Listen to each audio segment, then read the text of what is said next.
Eh bien bonjour à tous la famille parisienne et bienvenue dans cette nouvelle vidéo. Alors aujourd'hui on va un peu parler donc de la grosse annonce qu'il y a eu hier soir avec la prolongation donc de Mbappé jusqu'en 2025 et qu'est-ce qu'on peut un peu attendre en fait, qu'est-ce qu'on peut attendre des arrivées comme des départs au sein du PSG. Est-ce qu'il y aura du changement? Est-ce qu'il va y avoir enfin quelque chose de vraiment sportif qui va se mettre en place? Donc hier, le PSG, pour sa dernière journée, recevait Metz à domicile, donc victoire 5-0. Donc on va pas forcément s'attarder sur le match, puisque voilà, c'est la dernière journée. Il y avait à la rigueur un enjeu pour Metz qui espérait maintenir sa place de barragiste pour espérer se sauver en Ligue 1 pour la saison prochaine. Bon, le scénario a fait que ce sera Saint-Etienne, barragiste, et donc le FCMS qui descend à la 19e place et qui est donc relégable en, en Ligue 2, avec donc pour les buteurs un triplé de Mbappé, un but de Neymar et un but de Di Maria pour sa dernière. Donc, avant que le match commence aux alentours des 20h45, 20h50, donc il y a Nasser qui rentre sur le terrain avec Mbappé, et depuis quelques heures auparavant, quelques jours auparavant, on savait qu'il y avait une tendance en fait qui commençait un peu à s'inverser, qu'on parlait plus d'une prolongation au Paris Saint-Germain plutôt qu'un départ pour Madrid. Et c'est ce qui s'est produit. Donc ils sont entrés les deux sur le terrain. Voilà, bonne nouvelle à vous annoncer. Mbappé prolonge et Mbappé avec le maillot 2025. Donc on le garde pour 3 saisons supplémentaires. Un petit mot à la bref là-dessus. Moi personnellement, je suis très content parce que cette saison, on a eu énormément de difficultés dans le jeu. On a eu énormément de passages à vide et le seul qui sauvait un peu la baraque et déjà un peu sur la fin de saison de l'année dernière, c'était Kiki. Donc là-dessus, très content qu'il prolonge, surtout que ça permet en fait aussi, surtout au-delà de la prolongation de Mbappé, ça permet de tenir tête, de montrer en fait aux autres clubs, notamment les grands d'Europe, et notamment donc le Real Madrid, considéré comme l'un des plus grands, si ce n'est le plus grand club d'Europe du monde. Et donc ça permet en fait tout simplement de les regarder dans les yeux, alors qu'en plus Mbappé était libre. C'est-à-dire que là, effectivement, et je rejoins énormément de personnes là-dessus, c'est que à l'été dernier, quand Kylian a demandé à partir, on sait tous, le Paris Saint-Germain a refusé, puisque en plus de ça, le Real s'était tourné sur le dossier à la fin du mercato, à 1 ou 2 journées avant la fin du mercato. Donc même avec 200 patates dans les caisses, n'aurait pas pu se retourner pour un gros dossier, puisque les gros dossiers de type Mbappé, bon, Mbappé étant le plus conséquent, mais pour des autres gros joueurs également, ce ne sont pas des choses qui se négocient en 3 heures. Donc c'était une bonne chose de le conserver. Donc de là, s'en est suivi des critiques comme étant le prison Saint-Germain et tout ce qui s'ensuit, on connaît bien. Sauf que là, du coup, Mbappé était libre. Mbappé était libre donc, depuis janvier de signer dans n'importe quel club qu'il souhaitait. Et encore plus, plus les mois avançaient, plus c'était le cas. Et quoi qu'il arrive, au 30 juin, il était définitivement libre de tout contrat. Il pouvait s'engager avec qui il voulait. Et malgré ça, il a quand même préféré poursuivre l'aventure au Paris Saint-Germain. Donc moi, ce que j'ai toujours pensé, peut-être à raison ou à tort, après ça dépendra, il faut être objectif, que le Real c'est son club de rêve. Certains diront que c'était plus CR7, mais pour moi le Real c'est son club de rêve et le PSG est son club de cœur. Pour moi c'est comme ça que je vois les choses. Et malgré ça, malgré le fait qu'il soit libre en fait, il a préféré renouveler pour 3 saisons avec le Paris Saint-Germain. Alors bien sûr, à mon avis, il y avait tout ce côté, et j'en avais un peu parlé dans la précédente vidéo, que pour un gars comme Mbappé, partir du Paris Saint-Germain euh, avec seulement un championnat de France, c'est-à-dire que la Coupe de France, elle est passée, que tu as été giclé en huitième de finale par une nouvelle humiliation. Donc partir un peu du Paris Saint-Germain comme ça, c'était un peu partir par la petite porte. Et ça également, ça fait partie d'un de ses rêves. Il avait répété dans le magazine PSG Le Mag du mois de juillet dernier que l'un de ses rêves également, était de gagner la Ligue des Champions avec le Paris Saint-Germain. Donc le club de sa ville, il est du 93. Donc tout ça, puis ses discours, moi aussi, pour venir un peu à ses discours UNFP, quand il disait que être dans le top 2-3 des meilleurs buteurs du Paris Saint-Germain, ça lui satisfaisait. Pour moi, c'était un peu. Ça contrastait un peu avec sa mentalité qu'il a toujours eue jusqu'à maintenant, c'est-à-dire de vouloir toujours gagner, de vouloir tout remporter, d'être le meilleur. Et d'un coup, il dit que être dans les 2-3 premiers, ça lui satisfait. Ça collait pas trop. Ça collait pas trop avec son image. Donc, pour en revenir à ça, très content qu'il prolonge 3 ans. On va encore pouvoir le voir se développer. Déjà que cette saison, il a notamment développé les passes. Donc, on va pouvoir le voir encore une fois progresser. Pourquoi pas atteindre la finale et remporter la Ligue des Champions avec le Paris Saint-Germain. Mais après, voilà, s'il est resté, effectivement, c'est qu'il y a forcément eu des concessions. Alors, j'ai lu, on a tous lu, je pense, que Mbappé aurait potentiellement un droit de regard un peu sur tout ce qui est mercato, sur qui viendra en tant que directeur sportif, sur qui viendrait gérer un peu l'équipe première. Et j'ai vu pas mal de personnes en fait dire que le club s'était vraiment soumis à Mbappé, c'était vraiment vendu, qu'il avait placé Mbappé au-dessus de l'institution du club. Certes, ça peut être une interprétation, mais après, quand on voit, et notamment ces 3-4 dernières saisons, quand on voit les recrutements qui ont été faits, quand on voit les joueurs qui sont arrivés, qui sont pas forcément mauvais, des Kehrer, des Diallo, je considère que pour moi, ce sont des Paredes, ce sont des bons joueurs, mais pas forcément au statut qu'ils ont au Paris Saint-Germain. C'est-à-dire que c'est notamment, je pense à Paredes ou à Diallo, qui, avant l'arrivée de Mendes, étaient quasiment des titulaires indiscutables. Paredes au milieu, Kehrer qui était aussi, pendant sous le temps de Tuchel, vraiment le titulaire latéral droit. Donc pour moi, ce sont des bons joueurs, mais pas forcément au statut qu'ils ont au Paris Saint-Germain, et encore moins du coup au salaire qu'ils ont, etc. etc. Et Mbappé, bon, on sait il a la grosse tête, il a un ego, ça on le sait tous. Maintenant,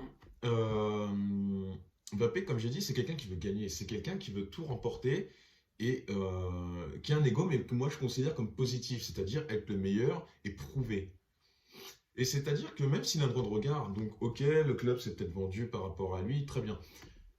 Mais pour moi, je vois pas ça d'un mauvais œil parce que le fait qu'il soit conquérant dans son état d'esprit, c'est-à-dire que le gars, il va vouloir, si jamais il a ce fameux droit de regard, c'est qu'il va valider ou invalider des personnes qu'il considère comme étant bonnes pour l'équipe, des personnes qu'il considère complémentaires pour l'équipe au niveau du Paris Saint-Germain. C'est-à-dire que là, on parle des Dembélé ou autres, qui sont très bons d'ailleurs. Mais admettons que si c'était un Dembélé vraiment moisi, jamais il prendra un Dembélé, admettons, parce que c'est juste son pote alors qu'il est mauvais. Non, là, bon, les choses font que Dembélé redevient performant. Donc là, oui.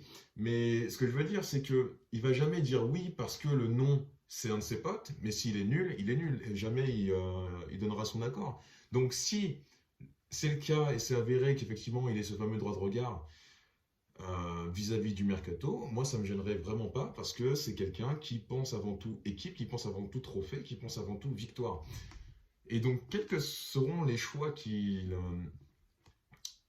apportera par rapport à ces dossiers-là, je serai que ce sera toujours en faveur du club et non pas en sa défaveur. Donc là-dessus, moi ça me convient très bien. Ensuite,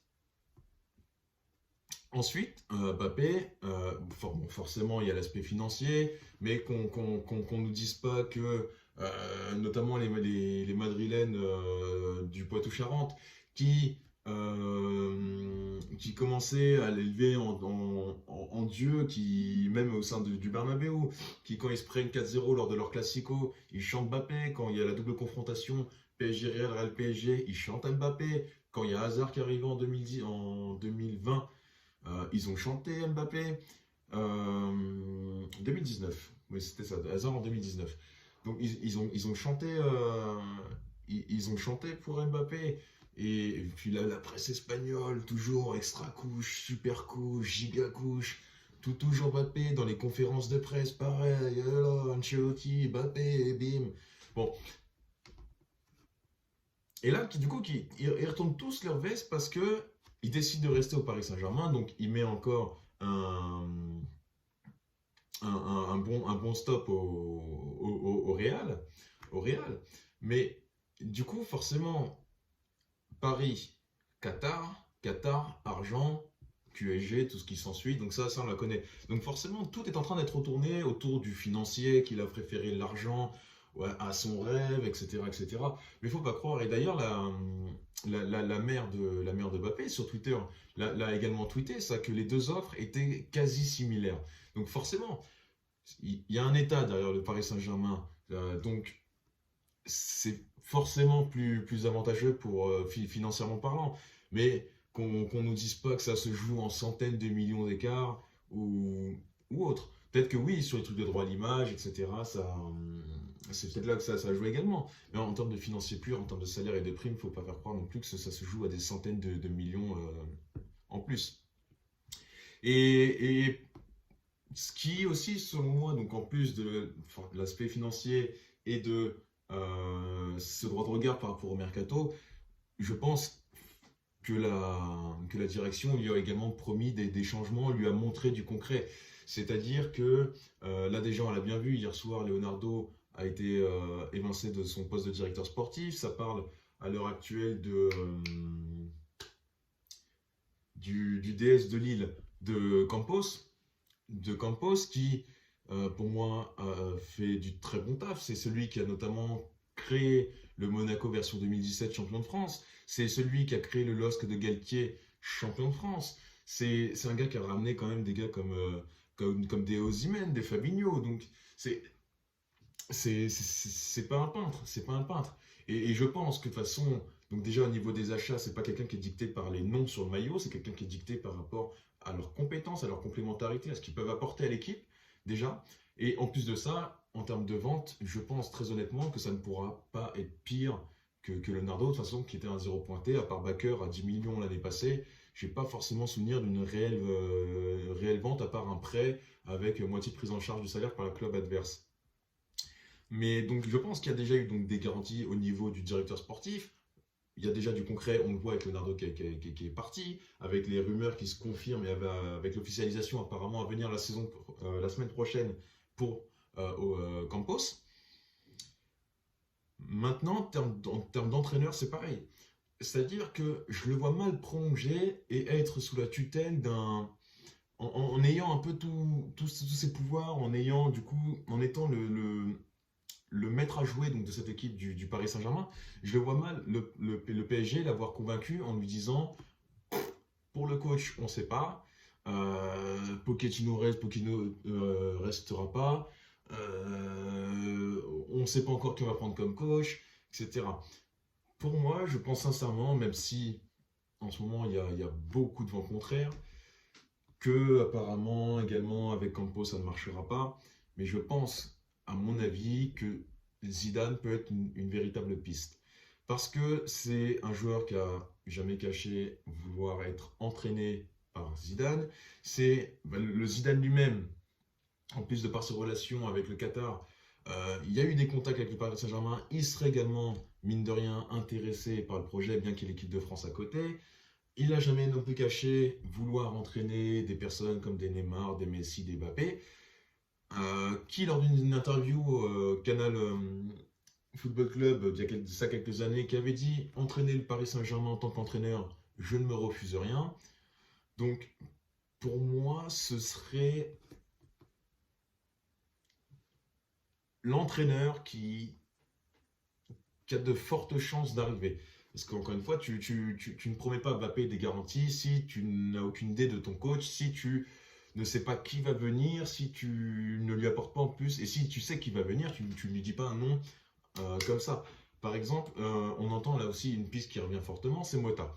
C'est Mota, donc Mota, très bon joueur aussi qui est passé par le PSG, qui est actuellement entraîneur de la Spezia, qui va certainement partir à l'issue de la saison.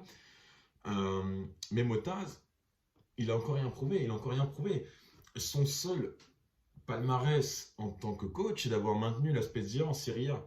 C'est déjà qu'on se plaignait à l'époque des Tuchel, des Pochettino, des Emery, qui, on va pas le faire au cas par cas, mais dans le panier, il y avait des Ligues Europa, il y avait des Coupes d'Allemagne, il y avait Pochettino aussi, il y avait une finale de Ligue des Champions.